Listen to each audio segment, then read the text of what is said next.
kafah yang pada saat ini insya Allah kita sudah akan membahas edisi ke-182. Jadi di bulan Rajab ini sudah pertengahan bulan Rajab ini insya Allah kita akan bahas tentang masih seputar bagaimana apa yang terjadi di bulan Rajab yang itu mengenai kondisi umat Islam. Dan tentunya kemarin juga kita sudah bahas ya, di edisi 161 ini mengenai materi ya, kepemimpinan Islam. Dan sekarang kita akan lebih menekankan kepada ini menjadi tanggung jawab siapa?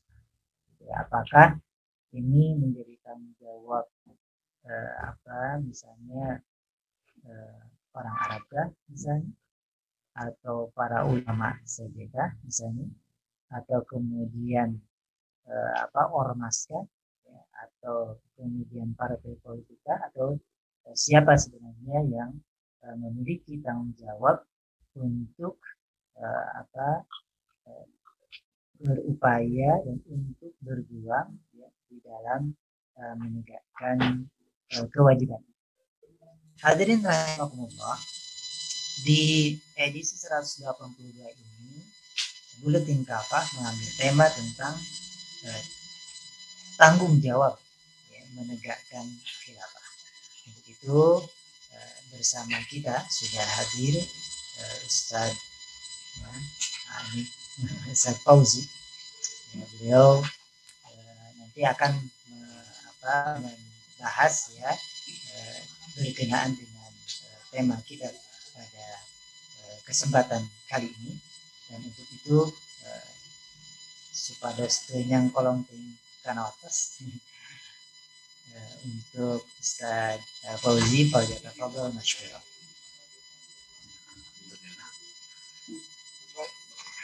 Bismillahirrahmanirrahim. Assalamualaikum warahmatullahi ta'ala wabarakatuh. Waalaikumsalam. Alhamdulillah. Alhamdulillahilladzi arsala rasulahu bil huda wa dinil haqq liyudhhirahu 'ala dini kullihi walau karihal musyrikun. Asyhadu an la ilaha illallah wahdahu la syarika lah wa asyhadu anna Muhammadan abduhu wa rasuluhu alladzi la nabiyya wa la rasula ba'dah. Ya, alhamdulillah, para hadirin serta bedah Buletin Kafah, di kesempatan kali ini kita kembali di tahap ini dalam agenda membedah Buletin Kafah edisi 182 yang membahas tentang kewajiban menegakkan khilafah.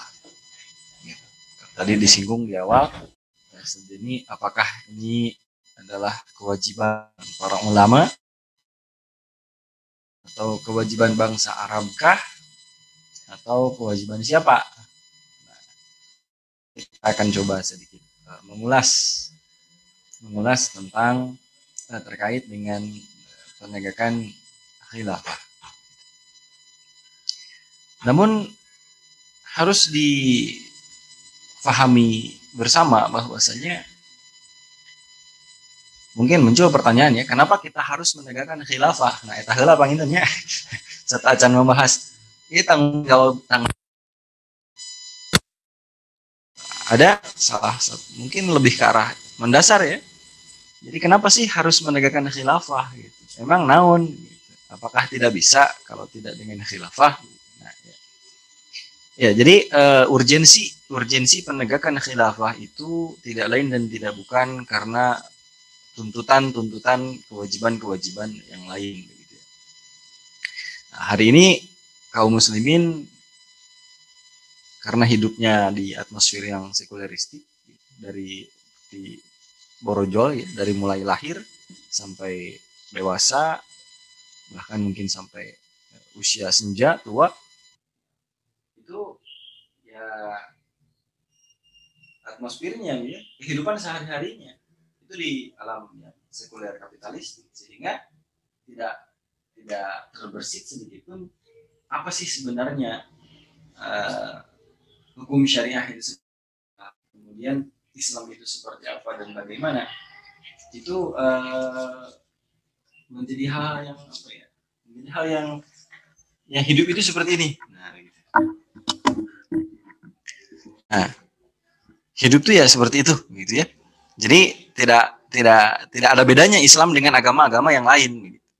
Jadi tidak ada bedanya Islam dengan kemudian tadi agama Kristen misalkan, begitu ya, atau Yahudi atau dan yang lain sebagainya. Nah, maka dari itu urgensi dari penegakan khilafah ini berkewajiban-kewajiban yang lain. Seperti itu.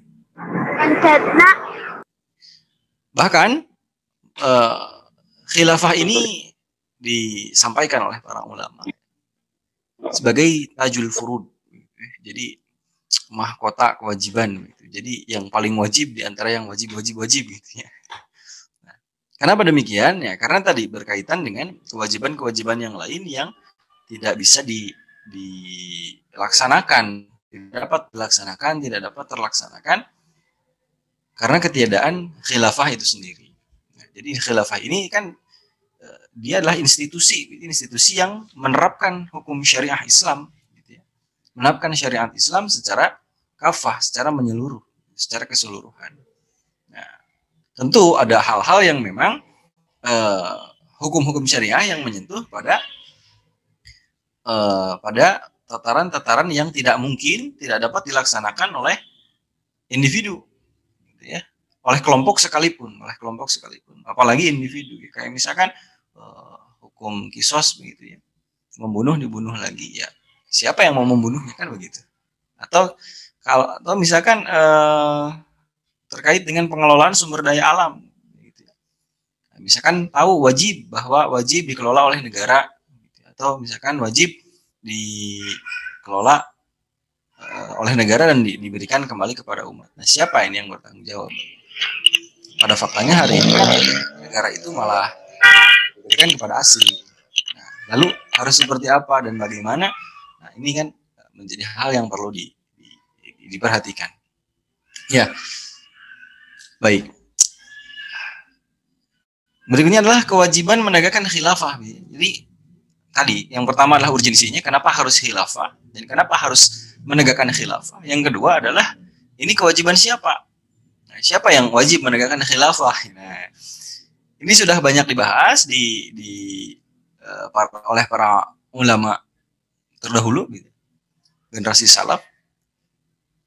Bahwasanya semuanya sepakat bahwa mengangkat seorang imam atau seorang khalifah itu hukumnya wajib. Nah, tapi khalifahnya sanes khalifah nu kamari ngalegalkeun mirasnya kade. Tidak ada khalifah melegalkan miras, gitu ya. Nah, salah satunya Imam Al-Qurtubi, ya, dibahas oleh Imam Al-Qurtubi. Beliau adalah seorang ulama yang besar. Ketika menafsirkan Quran surah Al-Baqarah ayat 30, begitu ya. Nah, dikutip dari terjemahnya, ayat ini merupakan dalil yang paling mendasar mengenai kewajiban mengangkat seorang imam atau seorang khalifah. Begitu. Yang wajib didengar, dipatuhi, ditaati, begitu. Nah, untuk apa? Untuk menyatukan pendapat serta melaksanakan hukum-hukum syariah. Nah, artinya khalifah di sini adalah sebagai orang yang akan menghilangkan perselisihan, gitu ya, ketika ada perbedaan-perbedaan. Nah, kalau hari ini kan sebentar lagi Ramadan ya, biasanya kan sering ya, gitu, sering sekali gitu, ada banyak perbedaan. Nu ieu mah tos dipayun misalkan saumna, nu ieu mah hangke, ieu mah enjingna we. Nah, seperti itu.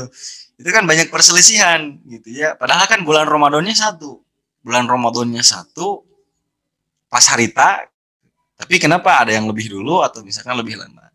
Dan ini juga berimplikasi kepada Idul Fitrinya. Nah, Idul Fitrinya ini juga sama, banyak yang berbeda gitu ya. Kumaha eta hukumna kan berbahaya gitu. Ya. Ketika belum jatuh Idul Fitri sudah berbuka kan jadi minus. Kalau sudah Idul Fitri masih saum jadi haram. Nah, begitu. Ini perbedaan-perbedaan semacam itu bisa dihilangkan dengan adanya khalifah. Begitu. Itu menurut Imam Al-Qurtubi dalam tafsir beliau ketika menafsirkan Quran surah Al-Baqarah ayat 30.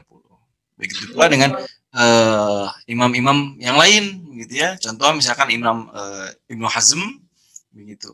Nah, beliau menyatakan bahwa tidak boleh ada dualisme. Tidak boleh ada dua orang ya. Tidak boleh ada dua orang khalifah pada satu waktu. Nah, artinya khalifah itu hanya satu. Tidak bisa pemimpin kaum muslimin itu banyak berbilang. Ini nggak bisa. Harus satu. Harus khalifah. Nah, artinya kan begitu. Kalau hari ini kan banyak ada presiden, ada raja, ada perdana menteri. Nah, tapi kaum muslimin harus mempunyai satu pemimpin, itu seorang khalifah. Dan tidak boleh ada dua orang khalifah dalam waktu yang bersamaan. Nah, menurut beliau, para ulama sudah sepakat bahwa imamah itu adalah fardu. Dan keberadaan seorang imam itu menjadi suatu keharusan. Jadi memang harus satu. Kalau dua angke bingung ya, cuma cek iya A, cek iya B, nggak bisa begitu. Begitu pula dengan ulama-ulama yang lain begitu ya. Ulama-ulama yang lain banyak sekali begitu ya. Di sini disebutkan Imam Alauddin Al-Kasani ya, beliau menyatakan mengangkat imam atau seorang khalifah adalah kewajiban yang paling agung begitu, atau adhamul fard gitu ya. Jadi kewajiban yang paling agung. Nah, intinya pendapat ulama terdahulu itu serupa gitu ya, senada bahwa mengangkat khalifah itu hukumnya wajib, bahkan dikatakan sebagai kewajiban yang paling agung atau dikatakan sebagai mahkota kewajiban. Nah, kenapa begitu ya? Tadi ya, berkaitan dengan implikasi-implikasi yang muncul gitu ya. Jadi ayat buntutna ketika tidak ada khalifah begitu ya. Nah, maka alasannya di sini disampaikan, maka kan khilafah itu kenapa disebut sebagai mahkota kewajiban? Nah, ada beberapa hal yang perlu kita pahami begitu ya. Dan ini menjadi tanggung jawab siapa? Nah, tentu ya gitu ya. Ini menjadi tanggung jawab kita kaum muslimin. Gitu. Menjadi tanggung jawab kita sebagai umat Islam gitu ya, untuk kembali menegakkan kekhilafahan. Nah, ini ada beberapa alasan. Yang pertama bahwasanya kaum muslimin itu sudah diberikan aturan yang paling sempurna. Yang sangat sempurna oleh Allah Subhanahu wa taala gitu ya, untuk menjalankan setiap aktivitas kehidupannya di dunia. Gitu kan, kita diciptakan di surga gitu ya, kemudian diturunkan oleh Allah ke dunia, ke bumi. Nah, artinya kan rumah kita itu di surga. Nah, kan pertanyaannya gimana caranya supaya kita bisa pulang ke surga? Bakatkunya Allah, saking sayangnya Allah kepada kita, Allah itu memberikan syariah, ya, syariat. Nah, diturunkan syariat melalui Rasulullah Muhammad SAW. Itu tahkiyat sok baik untuk pulang lagi ke surga itu ini caranya. Nah, begitu ya. Artinya setiap aktivitas manusia di bumi ya, dalam menjalankan aktivitas kehidupannya ya, itu semua ada aturannya, mulai dari bangun tidur sampai bangun negara termasuk begitu. Nah, sudah sempurna begitu ya. Makanya tidak asa aneh ketika manusia hidup di dunia malah memilih aturan-aturan yang lain gitu. Jadi kan capek dua kali seharusnya. Jadi capek dua kali. Nu hiji kudu mikir kan gitu. Jadi mikir kan kudu kumaha ya. Kieu kan begitu. Kan itu mah tinggal mencontek harusnya gitu ya. Nah, ada syariat Islam dibawa oleh Rasulullah. Para ulama sudah membreakdown, sudah merinci setiap permasalahan fikihnya. Ya itu tinggal kita mengambil ini kan begitu. Mudah sebenarnya. Tapi anehnya manusia malah memilih jalan yang lain ya. jalan yang lebih sulit gitu. Jadi kudu mikir heula, ya kudu kumaha gitu nya. Legal apa tidak, boleh apa tidak. Nah, kayak begitu. Nah, dan tidak hanya sempurna begitu ya, maka karena kesempurnaan syariah yang diturunkan oleh Allah Subhanahu wa taala, tentu itu akan mendatangkan kebaikan, keberkahan dan ketenangan, kenyamanan bagi manusia gitu ya, ketika mereka menjalankan syariah. Karena Allah paling tahu kebutuhan manusia. Allah paling tahu isi dari manusia. Maka kebutuhan-kebutuhan manusia Allah pasti paling paham. Nah, maka Allah memberikan aturan untuk melengkapi begitu ya, menutupi kebutuhan manusia itu iya tah kieu carana. Nah, seperti itu. Nah, masalahnya adalah aturan-aturan ini itu tidak mungkin bisa diterapkan, tidak mungkin bisa terlaksana kecuali dengan adanya khilafah. Apakah betul begitu? Ya, memang betul begitu. Kenapa? Karena khilafah itu adalah bagian dari syariat juga. Gitu ya, saya sering ditanya, Kang, kena syariah dulu apa khilafah dulu gitu ya. Bisa nggak syariah Islam diterapkan tanpa adanya khilafah? Nah, ini muncul dikotomi gitu ya, dipisahkan. Saya katakan keliru kalau kita memisahkan antara khilafah dengan syariah. Karena khilafah itu adalah bagian dari syariah. Gitu ya. Dalam sistem nizamul hukmi, sistem pemerintahan Islam itu adalah khilafah. Kalau sistem pemerintahannya bukan khilafah, berarti penerapan syariahnya tidak kafah. Kenapa tidak kafah? Yaitu sistem pemerintahannya nggak pakai khilafah. Nah, gitu. Nah, meskipun di dalamnya hukum-hukum syariah tadi misalkan diterapkan, gitu ya. Ketika sistem pemerintahannya bukan khilafah, ya tidak kafah. Nah, banyak hal yang seperti itu. Gitu ya. Nah, tentu dalam hal ini tadi ya, khilafah itu adalah syariah yang diturunkan oleh Allah. Nah, maka mau tidak mau, suka tidak suka, sistem pemerintahan Islam itu adalah khilafah. Karena itu tuntutannya begitu. Tuntutan dari Allahnya begitu. Dan dicontohkan oleh Rasulullah SAW. Dalam banyak hadis menyatakan bahwa sepeninggal Rasul itu akan ada banyak para khalifah. Dan masa kekhilafahannya seperti apa. Fakta sejarah membuktikan itu. Ya, selama kurang lebih 1342 tahun begitu. Itu khilafah itu berdiri kokoh tegak begitu. Nah, dan ini tidak bisa dipungkiri oleh siapapun ya, fakta sejarah. Nah, itu yang pertama. Juga hukum syariah tadi ya, ini kembali kepada penerapan hukum syariah tadi tidak bisa diterapkan karena tidak bisa diterapkan jika tidak oleh khilafah. Itu yang pertama. Kemudian yang kedua, begitu pula dengan hukum-hukum yang lain, gitu ya. Para ulama membagi hukum syariah itu menjadi 3 bagian, gitu ya. Ada hablum minallah, hablum minafsi, dan hablum minannas. Nah, hablum minannas berbicara pada masalah ukubah dan muamalah. Nah, hari ini kan kita banyak sekali melihat muamalah-muamalah yang tidak sesuai dengan syariah dan itu dilegalkan. Ya, seolah biasa saja. Kayak contoh yang paling mudah kita temui leasing. Ya, leasing, ngambil kendaraan bermotor misalkan, atau misalkan KPR rumah gitu ya. Itu mudah sekali dan kaum muslimin tidak merasa berdosa. Jong-jon we gitunya, ngalising motor gitu ya. Jong-jon we, enjoy saja begitu, tidak merasa berdosa. Kenapa? Karena memang atmosfer hidupnya seperti itu. Jadi seolah itu adalah hal yang lumrah, hal yang biasa begitu. Lamun hayang motor teh kieu carana, lamun hayang boga imah teh kieu carana, nah begitu seperti itu. Itu masalah muamalah. Masalah ukubah apalagi. Jadi hari ini kita pakai KUHP. Apapun kejahatannya, jadi siga dina iklan minuman gitu ya, apapun naon lah etana, nah eta minumna ieu gitu. Nah, kita juga sama hari ini, apapun kejahatannya hukumannya jadi penjara. Gitu. Mata kok dedet penjara teh gitunya. Ya, pasti tanya maneh naon? Jadi kayak renian gitu si penjahat teh, maneh kunaon di penjara? Orang kamari mau kenal. Oh, orang kamari mau kayam, masih gitu.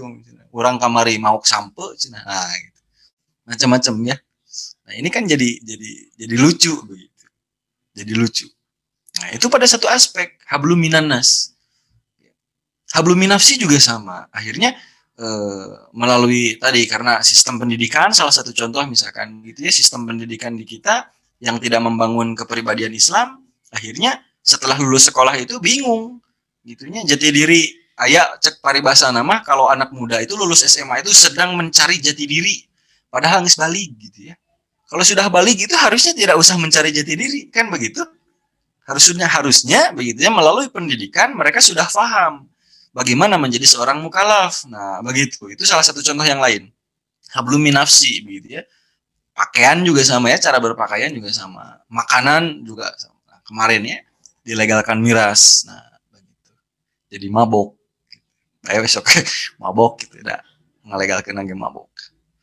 Nah, sampai ya hatta tataran hablum minallah yang sangat-sangat privat begitu, sangat-sangat pribadi begitu. Nah, salah satu contoh misalkan kewajiban sholat hari ini kan banyak gitu ya, banyak kaum muslimin yang lalai. Tidak hanya lalai, bahkan mereka berani secara terang-terangan untuk meninggalkan sholat. Ketika diingatkan, bayalah angke deui, jadi ringan gitu. Kalau tidak sholat ringan.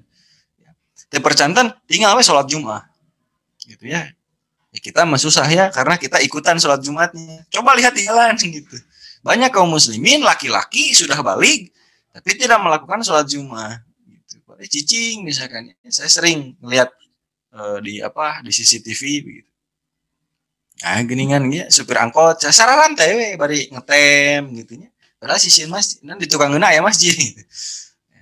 Nah hal-hal yang demikian itu pada hatta tataran praktek ibadah mahdoh saja yang berhubungan dengan hablum minallah itu tidak ada yang bisa menghalau itu, tidak ada yang bisa menjamin keberlangsungan itu. Nah, makanya tadi mau tidak mau, suka tidak suka, kita kaum muslimin ya itu harus turut serta ikut bertanggung jawab untuk menegakkan kekhilafahan. Karena apa? Karena tadi alasan yang pertama bahwasanya Allah sudah memberikan syariah yang sangat sempurna kepada kita, tapi hari ini kesempurnaan itu hampir tidak kita rasakan sama sekali. Asa hirup teh bedana gitu ya, kaum muslimin malah lebih susah lagi gitu. Ya dengan kaum yang lain. Nah, itu yang pertama. Kemudian yang kedua, alasan yang kedua adalah kaum muslimin itu membutuhkan pelindung. Untuk apa? Untuk menjamin kehidupan mereka, roda kehidupan mereka. Itu yang selain menjamin juga ya memerlukan penjaga dari rongrongan atau serangan-serangan musuh-musuh Allah Subhanahu Wa Taala yang berkaitan dengan nyawa. Contoh misalkan kaum muslimin di negeri-negeri yang konflik begitu ya, Palestina gitu ya. Di Syam, Palestina khususnya, itu kan sampai hari ini ya, di zaman baheula itu sampai hari ini ya tidak selesai-selesai. Gitu. Padahal kan kalau berbicara data militer gitu, Arab Saudi itu punya militer tercanggih gitu ya. Impor alutsistanya itu luar biasa.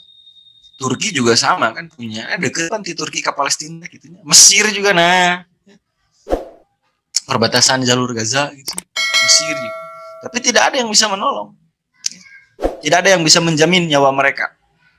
Tidak ada yang bisa menjamin keselamatan mereka. Palestina. Yang lebih dekat kabelah dinakeun yang orang di Indonesia gitu ya, ada Muslim Patani di Thailand. Nah, yang terkenal kekejiannya ya kemarin Myanmar, ya, Burma. Gitu. Nah, lucunya ya Aung San Suu Kyi itu kemudian dinobatkan sebagai tokoh perdamaian. Lucu kan? Gitu. Di negaranya sendiri kaum muslimin dibantai ya tutup mata gitu. Jadi ngaco teh ulah ditinggalikeun lah gitunya. Lucu ya. Nah, kaum muslimin di negeri-negeri yang dijajah itu tidak kemudian tidak ada yang menjaga. Tidak ada yang menjaga. Belum lagi kita kaum muslimin yang ingin membantu, turut membantu itu juga dipersulit dengan apa? Dengan ikatan nasionalisme yang kemudian tadi eta mah Suriah, eta mah Palestina, ada orang mah Indonesia tak gitu. Eta mah Myanmar, orang mah Indonesia gitu ya. Miris sekali. Saya beberapa waktu yang lalu gitu ya. Kita bahkan mungkin ya membaca berita ada imigran begitu ya, imigran dari Burma, dari Myanmar via laut itu ditewak dibalikin deui gitunya. Justru mereka ini itu teh kabur teh yang neangan pitulung. Mau nyari pertolongan, akhirnya kalah dibalikin deui ku urang ka ditu gitu ya. Jadi ngaco gitu. Pabelit. Nah, itu akhirnya begitu. Sehingga ketika pun ingin membantu ya bantuan-bantuan itu ya sifatnya tidak mendasar begitu. Hanya sebatas misalkan yang bisa kita berikan butuh kita ngumpulin dana nih gitu ya dikirim ke sana. Tapi kan penjajahannya mah anggar we gitu. Anggar we dijajah gitu. Malah saya pernah baca reportase seorang mahasiswa di sana. Mereka itu dia ya si mahasiswanya itu mewawancara orang para naon disebut teh korban-korban itulah gitu ya, korban hasil peperangan itu. Mereka tuh bilang kami tidak memerlukan ini, tidak memerlukan pakaian, tidak memerlukan. Jadi justru mereka itu lebih sedih ketika diberikan itu gitu. Mereka tuh lebih sedih ketika diberikan pakaian, diberikan obat-obatan, diberikan dana gitu. Itu hiburan semata, hiburan anu ngan sakecelak gitu ya. Kalau memang berniat menolong kami, ya hilangkan ini penjajahnya begitu. Kurang lebih begitu isinya. Dan kita ketika sudah memberikan bantuan seperti itu ya seolah merasa sudah selesai tanggung jawab kita. Dah kurang geus mere bantuan gitu. Dah saya sudah membantu mereka dengan tadi misalkan ngirim dana, angkat tangan saja sudah. Nah, ini tidak menyelesaikan masalahnya. Begitu. Nah, alasan yang ketiga adalah kita kaum muslimin, umat Islam itu juga membutuhkan sosok yang akan membela dari hate speech begitu ya, penistaan yang dilakukan gitu. Nah, kalau tadi menjaga kita dari keselamatan kita, fisik kita, baik fisik kemudian kebutuhan kita ya, kayak misalkan nggak punya kerja nih, nah itu kewajiban seorang khalifah gitu. Nah, ini dari serangan-serangan yang kemudian sifatnya psikis gitu ya, kayak para penista atau kemudian hal-hal yang dapat menimbulkan fitnah yang lebih besar di kalangan kaum muslimin. Nah, ini juga kita kan perlu perlu sosok gitu, perlu institusi yang akan membela itu. Coba ini misalkan Charlie Hebdo kemarin gitu ya, itu menistakan Rasulullah SAW. Kita marah, ngaduka saha gitu ya, marah kitanya itu mau disalurkan ke siapa, mau disampaikan ke siapa. Nah, kemarin sempat ya boykot produk Prancis. Serino ya gitu. Emmanuel Macron kan cuma ketawa gitu ya. Sok we di boykot mah teu naon gitu. Ya. Jadi karena tidak tepat sasaran. Harusnya kan di ultimatum gitu. Di naon cek kasarna mah ditantang gitu ya. Nah, kayak begitu. Nah, jadi kemarahan kita ini mau disampaikan ke siapa, disalurkan ke siapa. Nah, kalau kita membaca Sirah Nabawiyah begitu ya, banyak kisah-kisah bagaimana para khalifah itu untuk membela kehormatan kaum muslimin gitu, itu sampai menurunkan pasukan perang begitu ya. Salah satu contoh misalkan Khalifah Al-Mu'tasim Billah ketika menyambut seruan seorang muslimah hiji gitu ya. Seorang muslimah itu memanggil khalifah, di mana khalifah begitu ya, ketika dilecehkan di Amuriyah itu wilayah Romawi. Ketika sampai berita itu kepada telinga khalifah itu langsung menurunkan pasukan perang gitu ya. Ditaklukkan akhirnya gitu. Kotanya takluk, pasukan perang cadangan masih bersiap gitu. Nah, kotanya sudah takluk duluan. Ini luar biasa begitu ya. Masa Khalifah Al-Mu'tasim Billah. Begitu juga dengan sikap Khalifah Abu Bakar As-Siddiq gitu. Ketika muncul nabi palsu dan kemudian banyaknya kaum zindik gitu ya. Jadi orang-orang yang mereka nggak mau bayar zakat dengan alasan Rasul sudah wafat begitu ya, seolah dan harta zakat itu diberikan kepada Rasul gitu. Nah, kemudian kan yang dilakukan oleh Khalifah Abu Bakar As-Siddiq ketika itu langsung memerangi mereka, langsung diturunkan pasukan perang. Supaya apa? Supaya nukarar itu tidak menyebar di tengah-tengah kaum muslimin. Nah, hari ini kan penghinaan kepada kaum Islam, ya, terhadap simbol-simbol Islam, bahkan dengan lancangnya begitu mereka menghina Rasulullah SAW dengan membuat karikatur, dengan membuat macam-macam begitu ya. Nah ini kita marah, mau marah, udah wajib marah begitu. Tapi marah-marah ke siapa? Ngadu-ngadu ke saha, itu bisa. Gitu. Ya, kita hanya bisa ya nggak sabar orang mah ngadu mah ke Allah weh. Udah betul aktivitas hatinya ya, aktivitas kolbunya itu yang ngadu ke Allah gitu. Ya Allah, tapi kan harus ada aktivitas real gitu ya, aktivitas amaliyah fisiknya. Nah, kumaha orang kudu kumaha. Ya mau tidak mau tadi, gitu ya. Kita mendakwahkan, berdakwah di tengah-tengah kaum muslimin dan menyadarkan kaum muslimin akan apa? Akan tadi tanggung jawab untuk mengembalikan kembali khilafah ala minhajin nubuwah. Karena kalau tidak dengan khilafah ya mau dengan apa? Gitu ya. Kelakuan orang mah bisa ngutuk hungkul gitu ya, jika malin kundang we dikutuk. Malin kundang cenah gitu ya dikutuk jadi batu. Iya dikutuk teu kumaha kalah seserian gitu kan lucu gitu. Kok dikutuk tapi kalah seserian. Teu sieun-sieun acan pan tungtung teh gitu. Nah, ini apa miris begitu. Miris. Kemudian alasan yang keempat adalah bahwasanya Allah memberikan amanah kepada kita begitu ya. Selain untuk syariahnya diterapkan, tapi diemban, disebarkan ke seluruh penjuru dunia begitu. Kenapa? Karena Islam ini adalah agama yang universal, alamian gitu. Harus sampai ke pelosok-pelosok gitu. Nah, makanya kan kita ya sering lihat begitu bagaimana perjuangan-perjuangan para dai itu di pedalaman dan lain sebagainya gitu ya. Itu yang kita apresiasi. Nah, cuma permasalahannya begini. Ya, tadi misalkan ada Kang kan eta aya cenah nunggus dakwah ke pelosok-pelosok gitu ya, ke tengah-tengah hutan misalkan, atau misalkan ke pedalaman-pedalaman kan sudah ada. Kenapa kita kemudian harus ada khilafah, apa hubungannya? Nah, mungkin ada pertanyaan seperti itu gitu ya. Ingat bahwasanya dai yang mereka mewakafkan diri di jalan Allah, kemudian mereka berjuang begitu ya, berjuang menyebarkan Islam di pedalaman. Sekarang saya tanya, dibiayai oleh siapa? Begitu. Kewajiban siapa dakwah? Kewajiban kita semua. Begitu. Tapi ada batasan, ya. Ada batasan dalam artian terbatas. Tadi misalkan dana, gitu ya. Dananya terbatas, pasti terbatas. Gitu ya. Kemudian juga mereka harus banyak mengorbankan, misalkan tadinya meninggalkan keluarga. Kalau keluarganya bisa dibawa ya oke, gitu ya. Istrinya dengan anak paling kan gitu. Tapi keluarga lain kan tidak bisa dibawa. Dan itu pun hanya terbatas pada individu ya yang misalkan satu suku ya sudah di situ saja. Nah, etage pedalaman di negeri kaum muslim.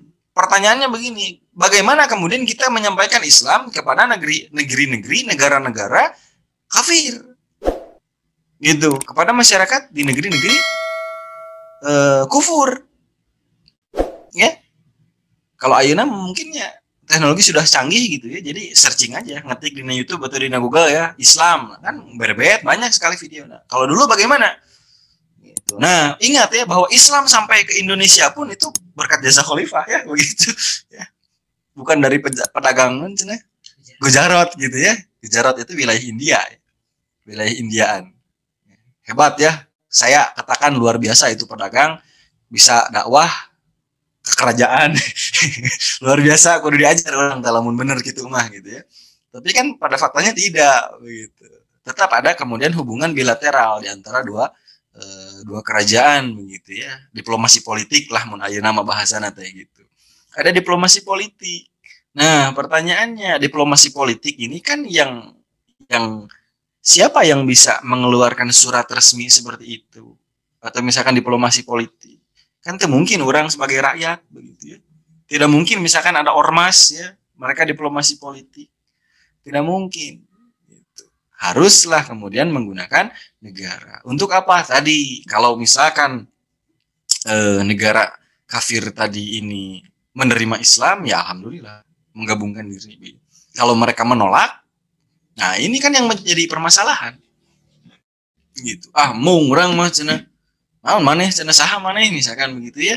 Anda siapa datang-datang kemari ngirim surat nitah orang untuk kemudian tunduk kepada kekuasaan Anda. Anda siapa kan gitu. Ya. Nah, kebanyakan ya mayoritas ya kita baca apa tarikh peperangan begitu ya, penaklukan yang dilakukan oleh kaum muslimin semuanya begitu. Wilayah yang tidak mau tunduk kepada aturan Islam yaitu kemudian diperangi. Kenapa diperangi? Ya karena mereka menyiapkan pasukan perang. Gitu. Dalam mereka nggak menyiapkan pasukan perang, contoh misalkan dikasih kirimannya, dikasih surat, ya sudah kami tunduk taat, ya sudah tidak usah diperangi, buat apa kan begitu. Nah, kalau mau masuk Islam, kalau misalkan saya mah tidak mau masuk Islam, tapi Anda sok boleh silakan dakwah di dia gitunya. Wilayah ini tunduk kepada kekuasaan Anda. Nah, ini terjadi di Belgrade gitu ya.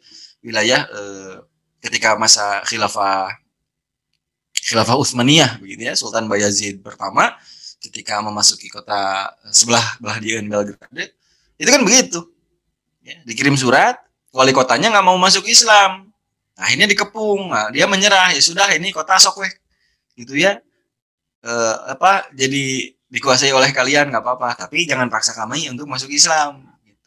Nah dianya nggak mau masuk Islam ya tidak apa-apa gitu. Ya tidak diperangi begitu. Itu bahkan jadiannya malam, paginya dikumpulkan masyarakat dan lain sebagainya lah gitu ya. Nah kan begitu, kan tidak bisa oleh kemudian yang tadi ya yang dikirim ke pedalaman para dai-dai yang kemudian mereka berdakwah di pedalaman itu kemudian mengetuk pintu negara kufur, kan tidak mungkin. Itu saja nepi oke kan ceritanya ya saja rek naon gitu. Nah kayak begitu. Nah tentu adanya seorang khalifah ini juga menjadi pihak atau menjadi wadah yang kemudian akan mengemban Islam ke seluruh penjuru dunia tanpa terkecuali. Tadi kayak tadi kan akhirnya yang dai-dai dikirim ke pedalaman itu kan akan jadi lebih mudah gitu. Akan jadi lebih mudah ketika akomodasi mereka itu ditanggung oleh negara gitu. Ditanggung oleh seorang khalifah begitu, didata kebutuhannya apa, kayak gimana. Kan rata-ratanya kalau kita lihat dai yang dikirim ke pedalaman mereka itu kesulitan untuk membangun masjid gitu. Bang susah ya, surau gitu ya, swadaya masyarakat akhirnya gitu. Kan lamun ku negara mah kirimnya dana langsung gitu ya, jadi gede. Nah jadi siar Islamnya itu lebih fantastis lagi gitu ya, lebih besar lagi, sehingga dakwah akan lebih mudah dilakukan. Begitu pula ketika ada rintangan-rintangan atau halangan-halangan yang sifatnya fisik gitu ya, militer, yang harus kemudian dilawan lagi dengan kekuatan militer. Nah, tentu itu membutuhkan peran negara di sana. Nah, itu terbukti begitu ya. Jadi itu 4 alasan kenapa sih kita harus kemudian turut serta dalam upaya menegakkan kekhilafahan ya di muka bumi ini. Menegakkan kembali khilafah ala minhaji nubuwah. Setidaknya itu. Tinggal kita, apakah kita mau turut serta bergabung, begitu ya, memahami itu tadi yang kemudian sudah disampaikan, ataukah kita ya leha-leha, leye-leye gitu. Oh gitu, nyangges lah, baik. Nah gitu ya. Ayah buletina kan ukuran cuma dibaca saja, oh gitu, oh ya sudah. Nah, ingat ya, bahwa apapun yang kita lakukan di dunia ini, setiap pilihan kita akan dimintai pertanggungjawaban oleh Allah Subhanahu wa taala. Jadi jangan sampai di yaumil akhir nanti kita menyesal. Ini sudah disampaikan, malah sudah dibedah gitunya, aya acara bedahna, tidak hanya dibaca tapi sudah dibedah, leye-leye lagi, ya nantilah itu. Gitunya, kayak di yaumil akhir silakan kita akan mempertanggungjawabkan apa yang kita pilih, itu setiap pilihan yang kita lakukan. Begitu. Dan bahwasanya kekhilafahan ini ya kalau kita melihat pada fakta sejarah ya itu tadi mereka kokoh gitu. Para khalifah itu sambut menyambut gitu ya. Khalifah yang ini lengser digantikan oleh khalifah yang lain, digantikan oleh terus begitu sampai kurang lebih 1342 tahun. Nah, ini peradaban yang luar biasa begitu, tidak ada lagi, belum ada begitu peradaban yang bisa berdiri sekokoh itu. Nah, maka dari itu kita sebagai kaum muslimin, begitu ya, tadi bahwasanya para ulama sudah menyatakan wajib untuk mengangkat seorang khalifah, kemudian dari fakta sejarah juga sudah jelas, dan tadi urgensinya kenapa kita membutuhkan khilafah juga itu sudah clear begitu ya. Memang mau tidak mau, suka tidak suka, harus begitu ya adanya seorang khalifah. Oh, orang hirup sangsara wae Kang, kumaha Kang? Khalifah, butuh khilafah. Non hubungannya. Nah, itu gitu hubungannya di sana gitu. Bahwasanya dengan khalifah itu mereka lah yang kemudian akan mengurus gitu, mengurus kita. Gitu, mengurus kita kaum muslimin. Dan tidak hanya kaum muslimin gitu, rakyatnya, mengurus rakyatnya. Begitu. Nah, kita coba perhatikan begitu ya. Ini saya diajarkan oleh guru saya bahwasanya ketika kita menerapkan hukum-hukum syariah itu akan membawa keberkahan, membawa kebaikan untuk kita. Beliau mencontohkan dengan satu ayat yang cukup mudah sebenarnya. Di dalam Quran surah Abasa disampaikan, a'udzubillahi minasyaitonirrajim, falyanzuril insanu illa ta'amih. Hendaknya manusia memperhatikan apa yang dia makan. Nah, ini ayatnya mudah saja. Ayatnya cukup mudah dipahami, mudah dimengerti. Baca terjemah nage nges langsung ngerti gitu. Kudu ditafsirkan gitunya. Hendaknya manusia memperhatikan apa yang dia makan. Artinya Allah menyuruh kita itu untuk memperhatikan, baru memperhatikan. Belum pada tataran praktek makannya, bukan. Baru memperhatikan makanan. Nah, guru saya ini menyampaikan begitu. Coba kita perhatikan apa yang kita makan. Segala sesuatu penyakit, mayoritas penyakit yang ada pada manusia dan mengakibatkan kematian itu bermula dari pola makan. Pola makan. Nah, sebentar lagi Ramadan misalkan ya. Ramadan. Rata-rata pada bulan Ramadan, saya kan pernah di apotek gitunya, itu penjualan obat saluran cerna itu meningkat tajam. Percaya tidak percaya. Gitunya. Ongkos cenah saum teh sehat gitunya, tapi nahan meuli obat jadi loba, aneh kan gitu. Nah, artinya apa? Artinya ada hal yang salah gitu ya. Nah, kebanyakan yang muslah atau gitu mah tong puasa heula. Nah, jadi apa si diksinya itu malah menyalahkan saumnya. Gitu, gara-gara saum dia jadi sakit. Padahal bukan. Apa tadi ya? Dia tidak memperhatikan apa yang dia makan. Mayoritas kan ketika buka saum segala didedetkeun. Itunya nu amis, manu hasim, nu lada. Itu cukup sanguna gitu ya. Kemudian tarawih, setelah tarawih itu dedetkeun deui naon we gitu kan makan. Nah, itu gitu. Hanya gara-gara satu ayat yang mudah gitu. Satu ayat yang mudah, satu ayat yang simpel. Hendaknya manusia memperhatikan apa yang dia makan. Itu tapi sedemikian besar, sedemikian luar biasanya efek yang ditimbulkan ketika kita makan satu ayat. Itu ayat yang simpel, ayat yang mudah. Apalagi ayat-ayat yang lain yang kemudian di situ berhubungan dengan misalkan ekonomi makro begitu ya, kemudian bagaimana menyelenggarakan negara dan lain sebagainya. Nah, itu luar biasa. Gitu, tentu akan sangat membawa kebaikan untuk kita. Nah, ketika ayat-ayat tadi itu ditinggalkan, nah maka jangan heran banyak kemudian yang terjadi apa kesengsaraan untuk kita semua. Gitu ya. Cek logika nama ayat nu simpel nu remeh temeh ngan ukur merhatikeun tuangan wae ge sedemikian hebat begitu ya. Hebat naon ke apotek penjualan luar biasa. Gitunya kita kesehatan gitu ya. Wah, bolak-balik WC, masuk rumah sakit, bahkan mungkin sampai di opname begitu ya, dirawat gitunya, diinfus karena misalkan tifoid dan lain sebagainya. Wah, macam-macam. Hanya gara-gara satu ayat yang simpel tidak kita laksanakan.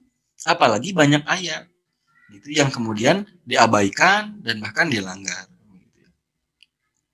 Nah, maka ya sudah sepatutnya begitu ya, kita bercermin dan mulai dari sekarang memaksakan diri, melangkahkan diri untuk turut serta bertanggung jawab dalam kemudian menegakkan kembali khilafah ala minhajin nubuwah, khilafah Islam yang mana melalui khilafah inilah tadi hukum-hukum syariah itu akan ditegakkan, akan diterapkan. Itu barangkali yang bisa saya coba bahas pada kesempatan kali ini. Mohon maaf sebelumnya apabila ada kekeliruan dalam penyampaian dan hal-hal yang tidak dipahami, dimengerti. Billahi taufiq wal hidayah. Assalamualaikum warahmatullahi wabarakatuh. Saya kembalikan. Alhamdulillah. Allah khair. Hadirin rahimakumullah. Jadi tadi disampaikan ya, bahwa ada ya hal yang urgen, yang penting ya, mengapa kita membahas hal ini dan bagaimana kedudukan dan keberadaan khilafah ini di tengah-tengah kehidupan umat manusia ya, khususnya kaum muslimin gitu. Jadi disampaikan beberapa poin ya terkait dengan hal tersebut. Intinya bahwa memang khilafah ini adalah merupakan mahkota dari kewajiban ya, di mana kewajiban yang lain itu ya akan sempurna pelaksanaannya manakala mahkota kewajiban ini ditegakkan. Baik, hadirin rahimakumullah, ada waktu kita untuk berdiskusi ya, barangkali hadirin ada yang akan menyampaikan pertanyaan atau kemudian memberikan tanggapan, dan alhamdulillah sudah ada ya di chat terkait dengan pertanyaan untuk kali ini. Bisa membacanya. Coba saya perhatikan. Ya, izin bertanya Ustaz. Ya, ini dari Pak Sugeng ya. Izin bertanya Ustaz terkait dengan penegakan khilafah. Ya, ketika berdiskusi ternyata yang diajak diskusi itu menyampaikan bahwa tokoh dan ulama negeri ini telah menyepakati dan menjadikan Pancasila sebagai asas atau dasar negara. Nah, seakan ketika mendengar istilah khilafah ini itu menjadi istilah yang baru atau asing ya. Nah, ini bagaimana menanggapinya ya. Jazakallah khairan.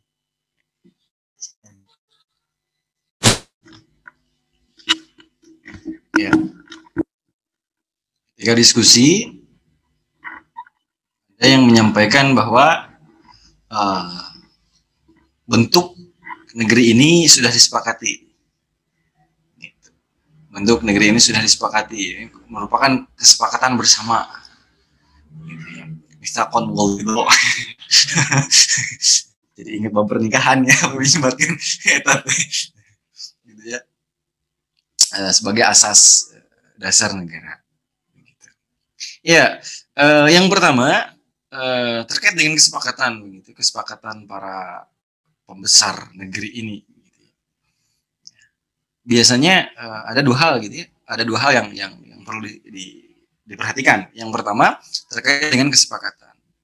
Nah, tidak ada kesepakatan ketika kita bermaksiat kepada Allah Subhanahu Wa Taala. Itu yang perlu dicamkan baik-baik. Nah, tinggal pertanyaannya, apakah tadi yang disepakati ini melanggar hukum syariah atau tidak, kan gitu. Apakah kesepakatan ini sesuai dengan hukum syariat atau tidak?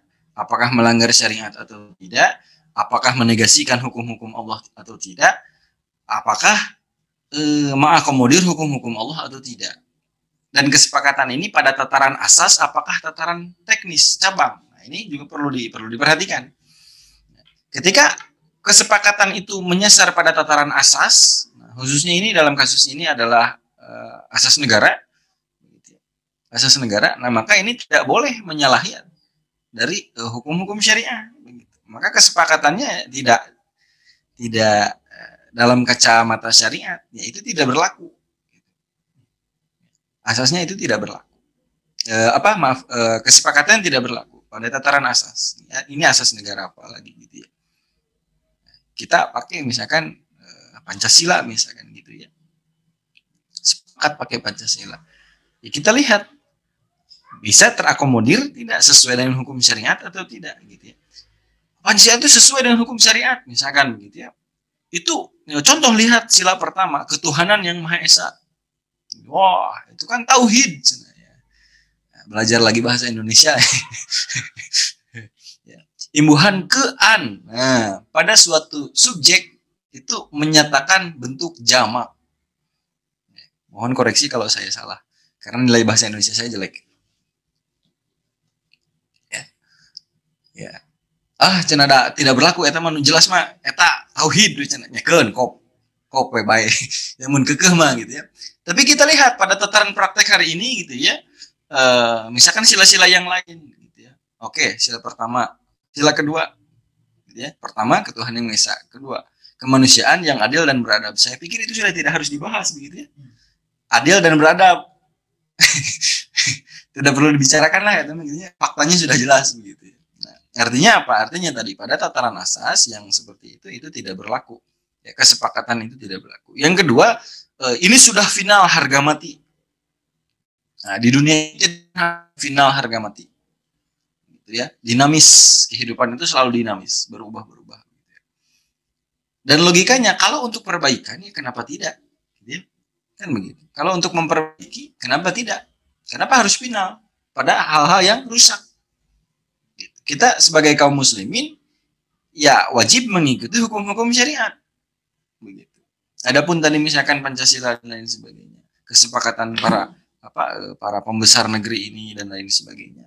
Ya itu tadi tetap timbangan kita ini adalah hukum-hukum syariah. Karena di yaumil akhir nanti di akhirat mau ditanya Pancasila mau gitu. Ya tetap nanti kembalinya pada hukum-hukum syariah begitu bagi orang yang yakin ya, yang beriman kepada hari akhir.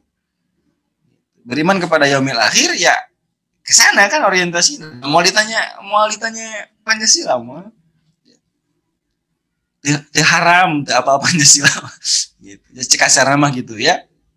Nah, maka bagaimana asik dalam menanggapi hal tersebut begitu ya. Yang pertama ya tetap kita santaikan lah gitu. Santai saja.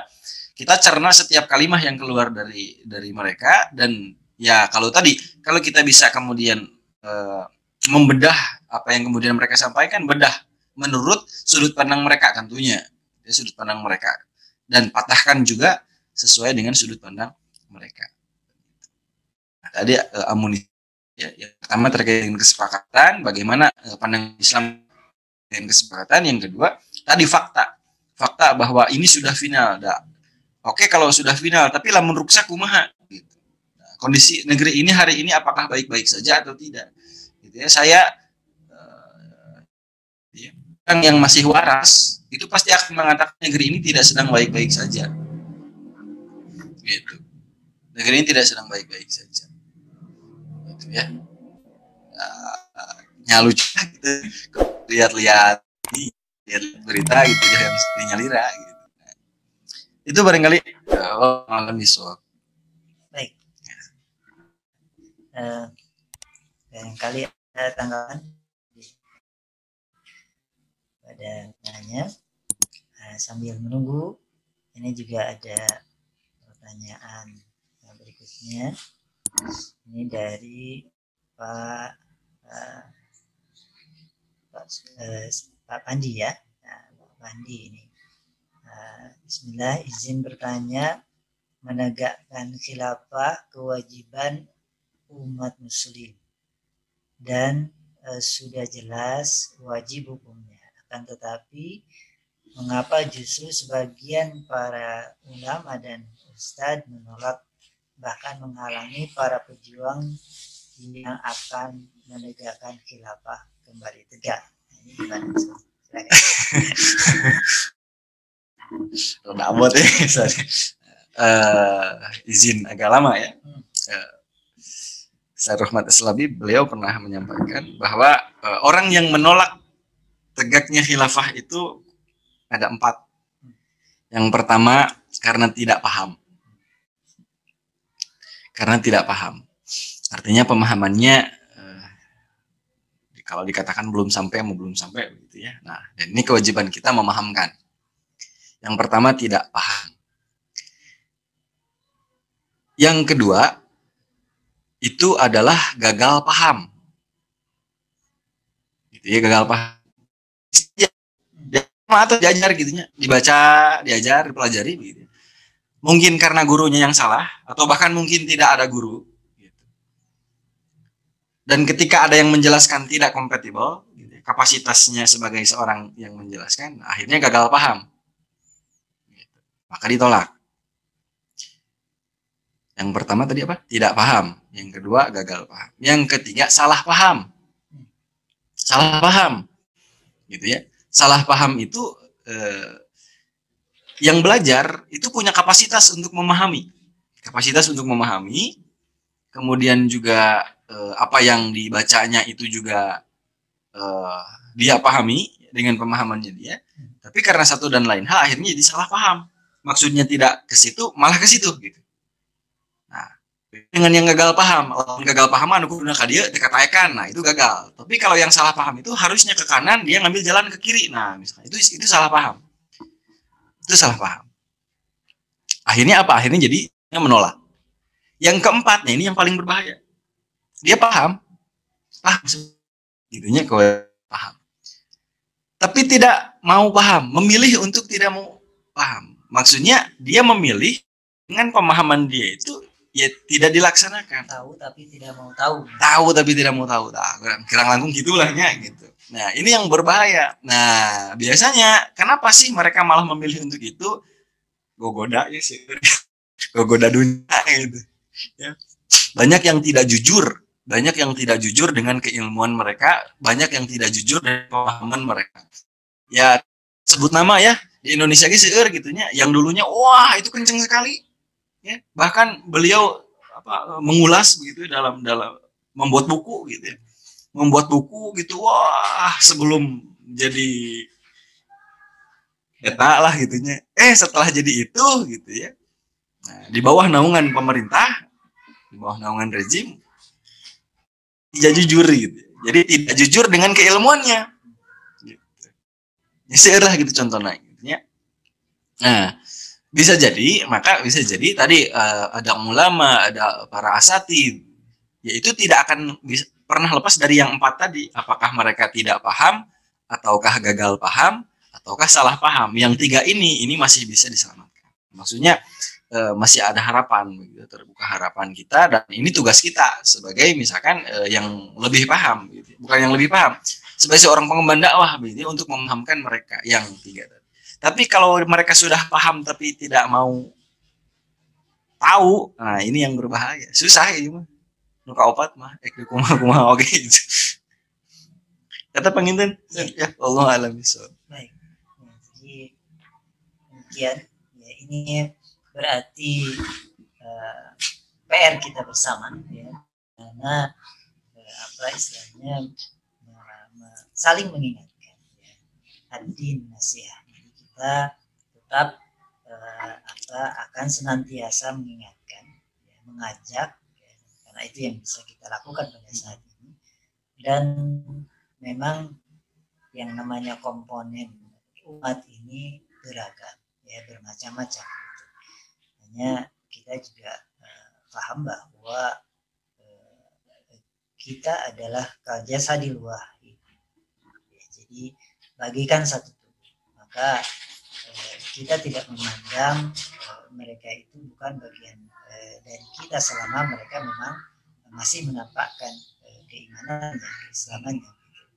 Hanya saja tentunya manakala mereka melenceng ya, atau kemudian menyimpang ya, atau kemudian tidak peduli, maka tugas atau bagian umat Islam yang lainnya yang kemudian terus mengingatkan gitu ya.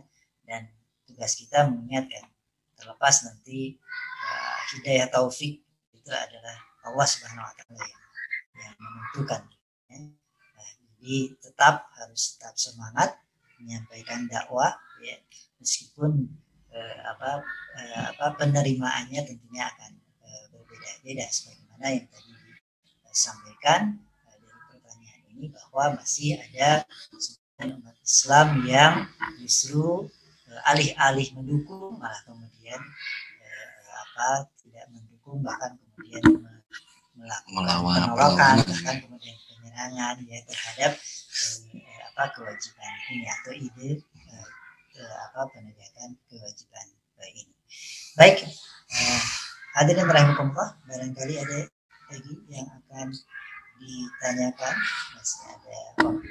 Nah, tadi dari Pak Sugeng menyampaikan tabarakallah ya, sudah dijawab pertanyaannya oleh Ustaz Fauzi.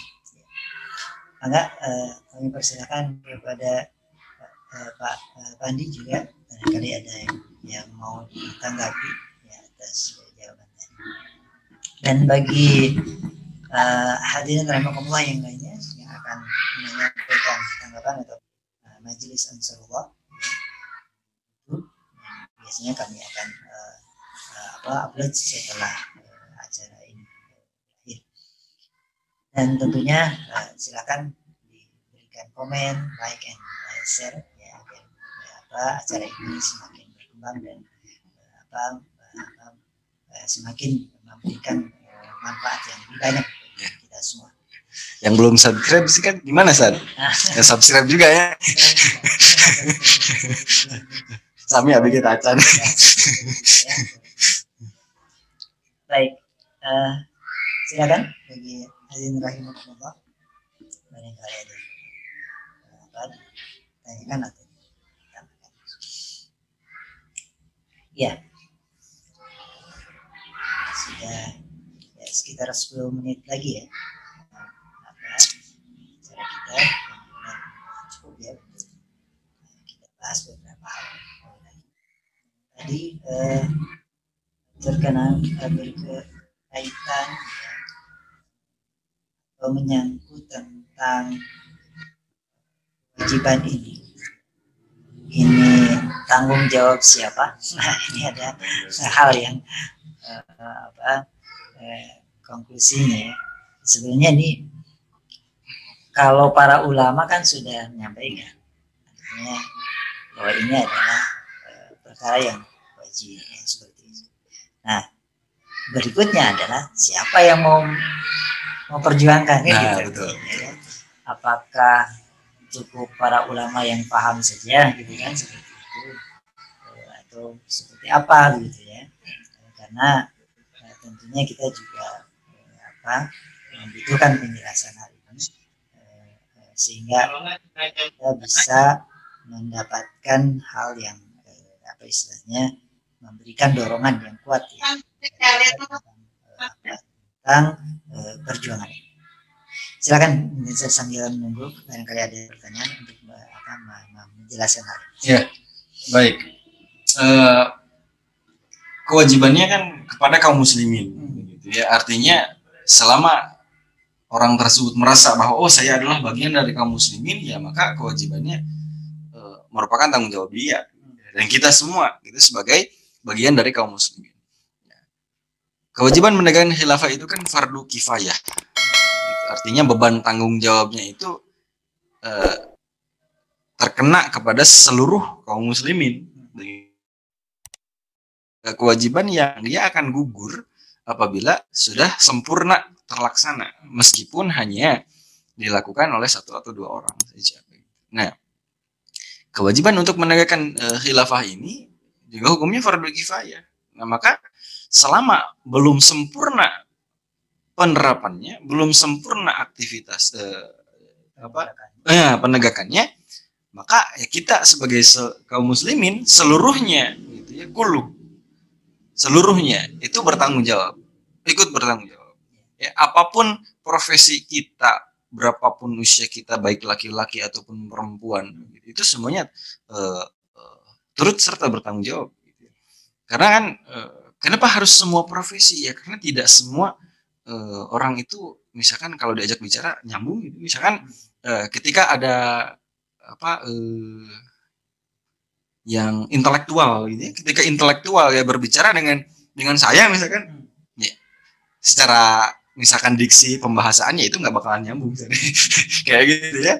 Begitu pula misalkan dengan kaum muslimin yang misalkan pekerja kasar begitu, pekerja kasar jadi buruh misalkan, ya itu ya tentu akan gaulan jeung buruh deh gitu ya dengan teman-teman buruhnya lagi. Ya maka disitulah harus ada buruh yang memahami itu gitu, yang kemudian mengajak, yang kemudian memahamkan kepada teman-temannya ya terkait dengan kewajiban penegakan khilafah. Dan itu merupakan tanggung jawab kita semua, tanggung jawab kita bersama. Apakah hanya di Indonesia saja kaum muslimin Indonesia? Oh tidak, itu seluruh dunia begitu, bahkan seluruh dunia. Gitu. Kaum muslimin semuanya terkena beban tanggung jawab, gitu. Termasuk kita. Gitu ya. Nah ini jadi tamparan keras juga gitu untuk kita semua. Apakah aktivitas kita itu sudah maksimal begitu ya dalam upaya penegakan khilafah ini, ataukah ya hanya sebatas waktu sisa misalkan begitu ya ketika memahamkan umat dan lain sebagainya. Ya, pengingat saja lah gitu, untuk kita semua.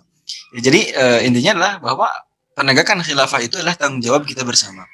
Gitu ya. Karena tidak mungkin gitu ya hanya 1-2 orang gitu ya. Kalau kita melihat bagaimana dulu Rasulullah SAW memperjuangkan Islam gitu, sampai bagaimana Islam itu bisa dibumikan gitu ya, diterapkan di Yathrib di Madinah ketika itu. Rasul pun berdakwah itu ya berkelompok gitu ya. Padahal cekasarna mah gitu ya, cekasarna Rasul kan dijamin ku Allah gitu ya. Rasul itu dijamin oleh Allah. Tapi Rasul itu tetap begitu, ada umat, ada teman-temannya, ada para sahabat begitu. Ketika memperjuangkan Islam. Terus sesoranganan lah gitu cekasar nama gitu ya. Mendakwahkan itu tidak sendiri-sendiri, dan para sahabat pun juga sama kan, beragam. Itu ada yang dari kalangan budak, ada yang dari kalangan agnia gitu ya, orang kaya, dari bangsawannya juga ada, dari rakyat biasa juga ada, macam-macam gitu ya, cendekiawan juga ada, ahli perang juga ada gitu. Kan macam-macam gitu ya, berbagai elemen, berbagai elemen di dalam masyarakat. Nah, maka kita pun harus melakukan hal yang sama begitu ya. Nah, kita pun demikian begitu, bahwa untuk menegakkan khilafah itu, menerapkan hukum syariat itu, membumikan hukum syariah dalam bingkai khilafah itu harus bersama-sama. Satu tim, betul. Tidak boleh kemudian terpecah gitu ya. Komo sampai yang ini memperjuangkan yang ini malah melawan gitu. Nah jangan gitu. Nah, gitu mah, karena ya kita tanggung jawab kita bersama. Baik, nampaknya juga tidak ada pertanyaan berikutnya. Kita langsung saja ke closing ya. Sekitar 4 menit lagi. Baik, saya silakan untuk memberikan closing. Ya, baik. Bahwa tadi menegakkan khilafah itu adalah tanggung jawab kita bersama seluruh elemen kaum muslimin, maka tentu akan ada konsekuensi begitu ya. Tadi di pertanyaan disinggung, ada yang menolak gitu ya, ada yang menolak, bahkan menghalangi gitu, mempersekusi ya, bahkan sampai mungkin ancamannya fisik gitu, berupa fisik. Nah, itu adalah risiko, konsekuensi bagian dari ketika kita memperjuangkan syariat Islam gitu ya, menegakkan kembali kekhilafahan. Ya. Maka apa yang harus kita lakukan? Yang pertama adalah bersabar, dan yang kedua bahagialah. Gitu. Sing atoh gitunya, berbahagialah. Kenapa? Karena itulah jalan yang kemudian ditempuh oleh Rasulullah dan para sahabat. Begitu ya. Kan kita selalu berdoa ya, ingin di yaumil akhir teh hayang dibangkitkan jeung Rasul, hayang diaku gitu, hayang diaku bahwa aku adalah bagian dari umat Muhammad begitu ya. Bahkan kan selalu meminta syafaat gitu kepada Rasulullah SAW. Nah, maka kumaha jalan yang paling mudah ya ini gitu ya. Ikuti sunnah-sunnah Rasulullah dan sunnah para sahabat ketika kemudian mereka berjuang begitu, bagaimana agar Islam ini bisa dikebumikan. Nah, eta panginten ya sebagai ilah. Baik, hadirin rahimakumullah, tadi disampaikan statement dari Ustaz Fauzi, dan saya juga sedikit menambahkan bahwa dari para ulama ya, Salah satunya adalah ulama kontemporer Syekh Profesor Dr. Mustafa Dib Al-Buga, ya, dari mazhab Imam Syafi'i. Beliau menyampaikan, ya, bahwa mengangkat seorang imam, ya, ini dengan format yang telah dilihat di atas, bahwa juga demi merealisasikan berbagai kepentingan yang telah dibicarakan sebelumnya, hukumnya adalah wajib, dan kewajiban ini melekat di leher kaum muslim, ya, dimanapun mereka berada. Jika mereka tidak bangkit untuk itu demi merealisasikan perintah Allah Azza wa Jalla, maka mereka semuanya akan tertimpa dosa besar. Karena itu, karena ia selain terkait berbagai urusan agama terkait dengan penegakan khilafah ini, dan juga berkaitan dengan urusan sosial dan politik yang bersifat darurat, ini merupakan sebuah syiar paling agung di antara syiar-syiar agama Islam yang harus tampak dan hidup di negeri-negeri kaum muslim. Kemudian juga apa yang disampaikan oleh seorang ulama Nusantara, yakni Syekh Abdul Fadl As-Sinori, menyatakan bahwa kewajiban kaum muslim mengangkat seorang imam atau khalifah tidak lain adalah agar ia mengurusi berbagai kemaslahatan seperti menjalankan hukum-hukum Islam, menegakkan hudud, menjaga perbatasan wilayah kekuasaan, menjaga perbatasan wilayah kekuasaan, kemudian menyiapkan pasukan umat Islam, menarik zakat mereka jika mereka menolak membayar, kemudian memaksa tunduk kaum pembangkang, kemudian perampas hak dan pembegal, kemudian juga melerai persengketaan pihak-pihak yang bersengketa, kemudian membagi-bagikan ghanimah atau harta rampasan perang, dan lain-lain. Dan semua itu tidak akan bisa sempurna terlaksana kecuali dengan keberadaan seorang imam atau khalifah yang menjadi tempat kembalinya segala urusan mereka. Baik, demikian apa yang disampaikan oleh para ulama yang tentunya ulama warasatul anbiya, ya, pewaris para nabi, yang juga mesti kita jadikan sebagai hal bentuk keteladanan, di mana para ulama ini juga kemudian meneladani apa yang diteladani atau dicontohkan oleh para sahabat di dalam meneladani apa yang menjadi thariqah dakwah Rasulullah SAW. Baik, terima kasih Ustaz Fauzi atas kesempatannya di sore hari ini, dan insyaallah nanti buletin kafah seperti biasa akan hadir setiap pekannya, setiap hari Ahad sore kalau ada asar, ya. Dan kemudian tentunya hadirin rahmatullah tetap bisa mengikuti, ya, acara ini, dan insyaallah tentunya dengan tema-tema yang lebih menarik dan tentunya update, ya. Insyaallah mudah-mudahan ini bermanfaat bagi kita semua. Kita tutup dengan doa kifaratul majlis. Subhanakallahumma wa bihamdika asyhadu an la ilaha illa anta astaghfiruka wa atubu ilaik. Wa'afu minkum wa Assalamualaikum warahmatullahi wabarakatuh. Waalaikumsalam. Barakallahu. Jazakumullah. Amin.